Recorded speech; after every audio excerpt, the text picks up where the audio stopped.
Okay, if you hear anything in the background, it's because it is Australia, it is hot, and I have fans on.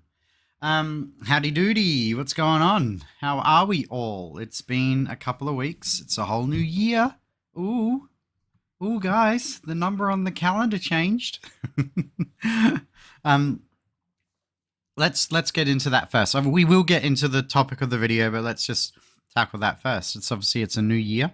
I've got some secrets in the works. Don't overthink these; they're not that big. This is me we're talking about, but I do have some cool stuff that I should hopefully be able to share soon-ish. So yep, keep that in mind. And just your typical reminder, we have a Discord channel. You could subscribe if you want more videos from me. I don't know why you would, but it's an option. And apparently talking about it's a good thing. But yeah, so welcome to 2025. And I had a realization. I think I can fix Star Wars. I think I know how. How cocky is that? How co- how up oneself do you have to be to say, like seriously say, I could fix Star Wars. But I think I can.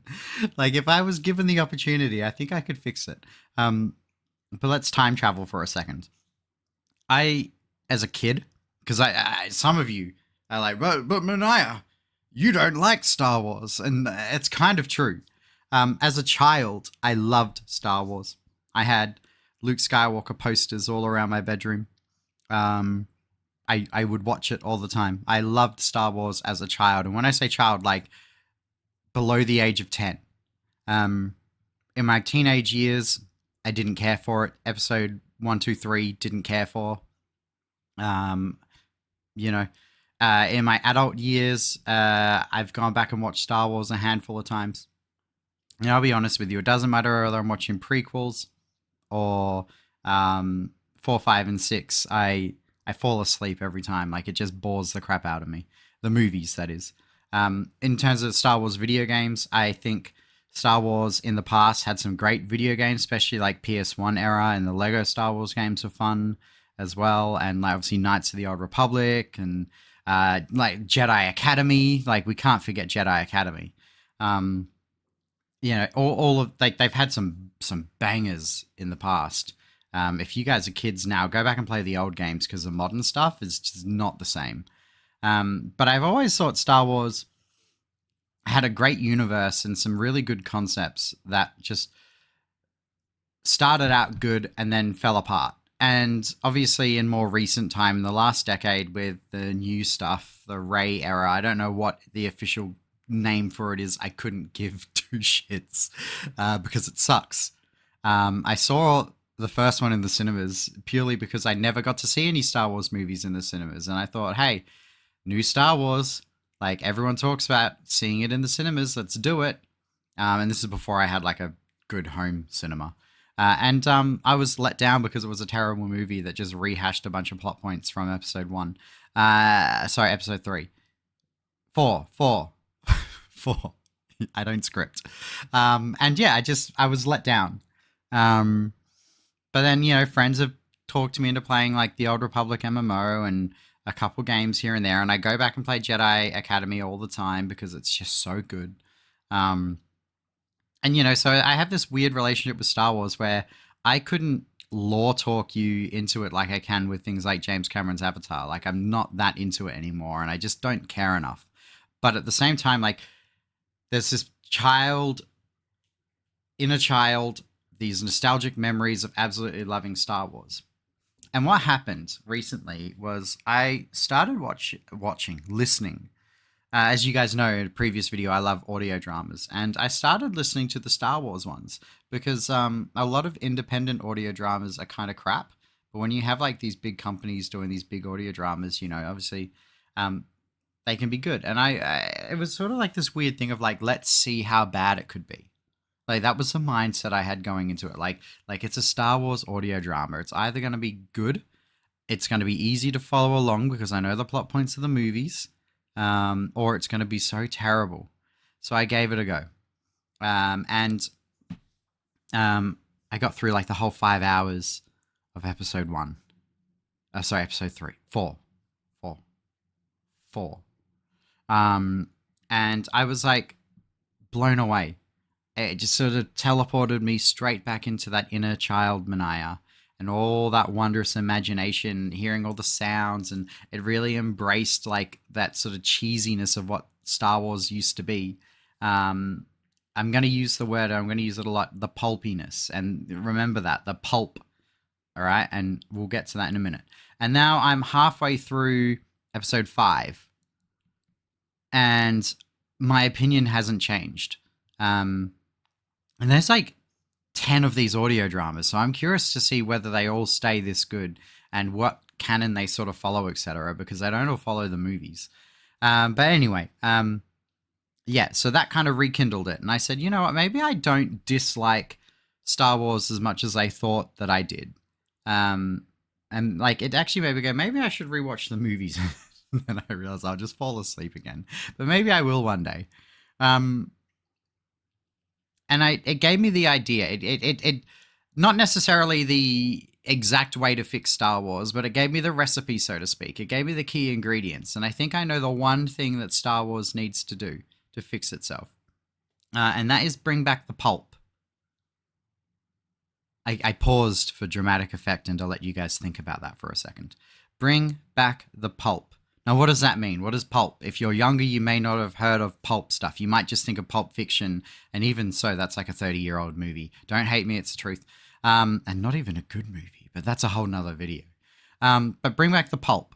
Now, pulp sort of fiction, pulp stories were huge in sort of the 60s, 70s, and they started to die out in the 80s.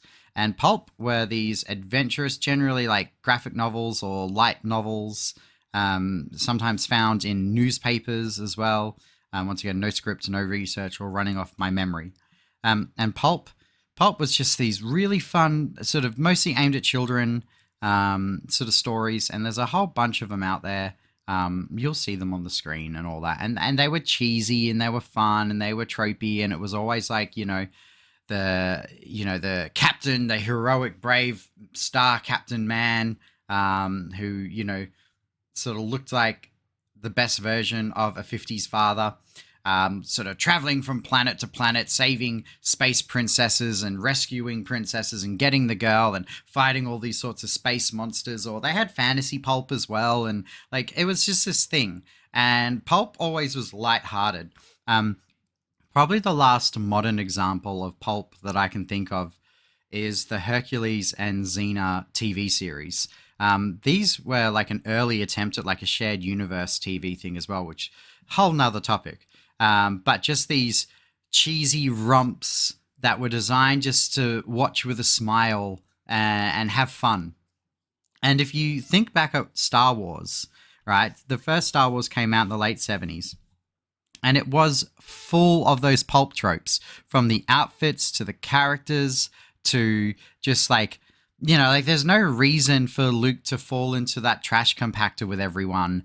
And all of a sudden there's like an space octopus thing in there attacking them. Like, why does that live in the trash compactor? I know there's going to be some Star Wars guy who knows the lore that they added in post, but in the 70s, it was just cool and pulpy. Like, we need a monster to come up, a fun, cool monster to attack them now. Like, they didn't put that much thought into it. It was just meant to be a fun space adventure. And that's what it was. And that carries through the original trilogy. It's obviously, as it gets bigger, they start to take it more seriously. But it was originally a pulp, like, sci-fi story that was based on old Western and Japanese samurai tropes sort of merging together. And that, I believe, is what Star Wars is missing today, is they're too afraid to embrace the pulp. You look at every show they've got going right now, whether they're good or bad, like people love the early seasons of Mandalorian and things like that. But regardless of that, everyone's trying to do the Game of Thrones dark thing, where it's got to be taken super seriously. And they're not having fun anymore. They're either pushing agendas, which ruins the show and just ruins the franchise, which is basically what Disney has done, or they're taking it way too seriously and doing the Game of Thrones thing, which worked for Game of Thrones because that was the original intent from the very first book. But when you're changing the tone of a beloved franchise like Star Wars, um, it's not what it used to be. And so many people obviously notice that, whether they're conscious of it or not. And I honestly think they need to bring back the pulp.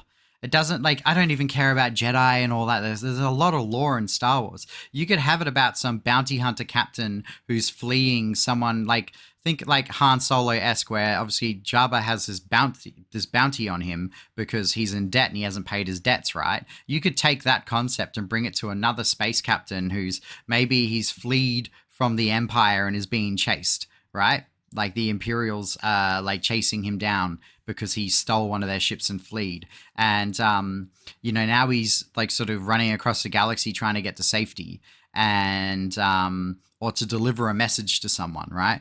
And each episode he could be docking at different planets and different space stations and having different adventures, and you could really explore the pulpiness of like running into different monsters and like love interests of the week, etc. Like those classic shows in the 80s and 90s. You look back at MacGyver and Knight Rider, Baywatch, the A-Team, etc., Hercules, Xena. There were love interests every couple of episodes. In MacGyver's case, every episode generally had a love interest. And it was just to satisfy this pulp, and even like if you read the James Bond novels, going all the way back to James Bond and bringing that in, that was pulpy as well. Like the whole point is like, you have this brave, heroic character who's doing brave and heroic things, and you're getting a visual feast, and your imagination is growing. Like James Bond fights a giant squid, okay? Like, come on, in the books. And it's like you have all this wacky stuff.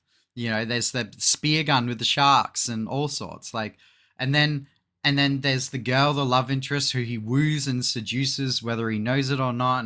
And then they kiss and embrace, and he flies off to have the next adventure. And that is like this very romantic ideal that a lot of people have, especially, I would say, men, of being like this hero and just going in and saving the day and all that. And it's like, that is what Star Wars is actually missing now. Like, they need to embrace that again. Even look at things like Battlestar Galactica and Farscape. Like, they embraced that hero's journey sort of thing.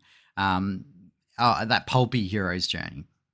And yeah, like, when that's just sort of the realization I had listening to the Star Wars audiobooks, is like, if I think I could fix Star Wars, but I would have to take it back to its pulpy roots, back to the sort of 70s-esque, somewhat cheesy, very nostalgic for some pulpy elements. I would need to bring back weird space creatures that they get entangled with, and like attractive female or male, like it doesn't really matter, but like that attractive sort of cast and characters, like in Hercules and Xena. Like Hercules and Xena are both 10 out of 10s, and all of the gods and goddesses they come across are these jacked, ripped, like perfect model-esque like people, and that's part of the fun. It's a fantasy, like, and we need to sort of, you look at Star Wars, man, like Luke's a hunk, Han Solo's a hunk, Lando Calrissian's a hunk, like Leia's a babe, like it just is what it is. And then they have all these sort of space creatures. And it's just, it's missing. That I think is the missing puzzle piece to making it good again, is to embrace the pulp and give us a weekly Star Wars adventure where you don't know where the next episode's going to go. And it's just this one person traveling in the galaxy. Like, we can get into the nitty gritty of it, but I think that's what's missing is pulp. And that's really funny because as a kid, I didn't like pulp. I was like, oh, this is old and it's stupid. Like, I read a few remember those choose your own adventure books of the space dude? I'll try and in post, like, put a photo up here if I can find what they were. Like all this cool stuff as a kid, and then you kind of grow out of it and think it's silly. And now as an adult, I go back and I go, man, we had it good.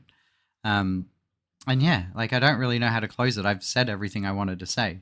So what do you guys think? Like, am I on the right track here? Is that what Star Wars is missing, or is it just is this something you've thought about too? And like, have you listened to the Star Wars audio dramas? Because I think those are really good. I actually would say they're better than the movies. So far, at least. I've only 1.5 in, one full and half of the second. So, based on what I've seen, I'm having a blast. But yeah, like, what do you think? Am I on the right track? Is that what it needs? Did I enlighten you? Have you not thought of this and you agree with me, or do you disagree with me and you just want to leave a hate comment in the bottom? Because you can do that as well. I don't care either way. But yeah, let me know what you think. Am I on the right track here? Do you think Disney will ever let me touch someone? Hell no. Would I do it? Probably not, to be honest with you. Um, maybe maybe that'll be a back pocket thing. Maybe I'll put some pulp into stuff that I create. And yeah, just a friendly reminder: subscribe if you want to subscribe. Discord if you want to Discord. That's where we hang out. 2025 got some cool stuff coming in the future. Um, like genuinely cool stuff. And yeah, let's see what happens. Thanks for watching.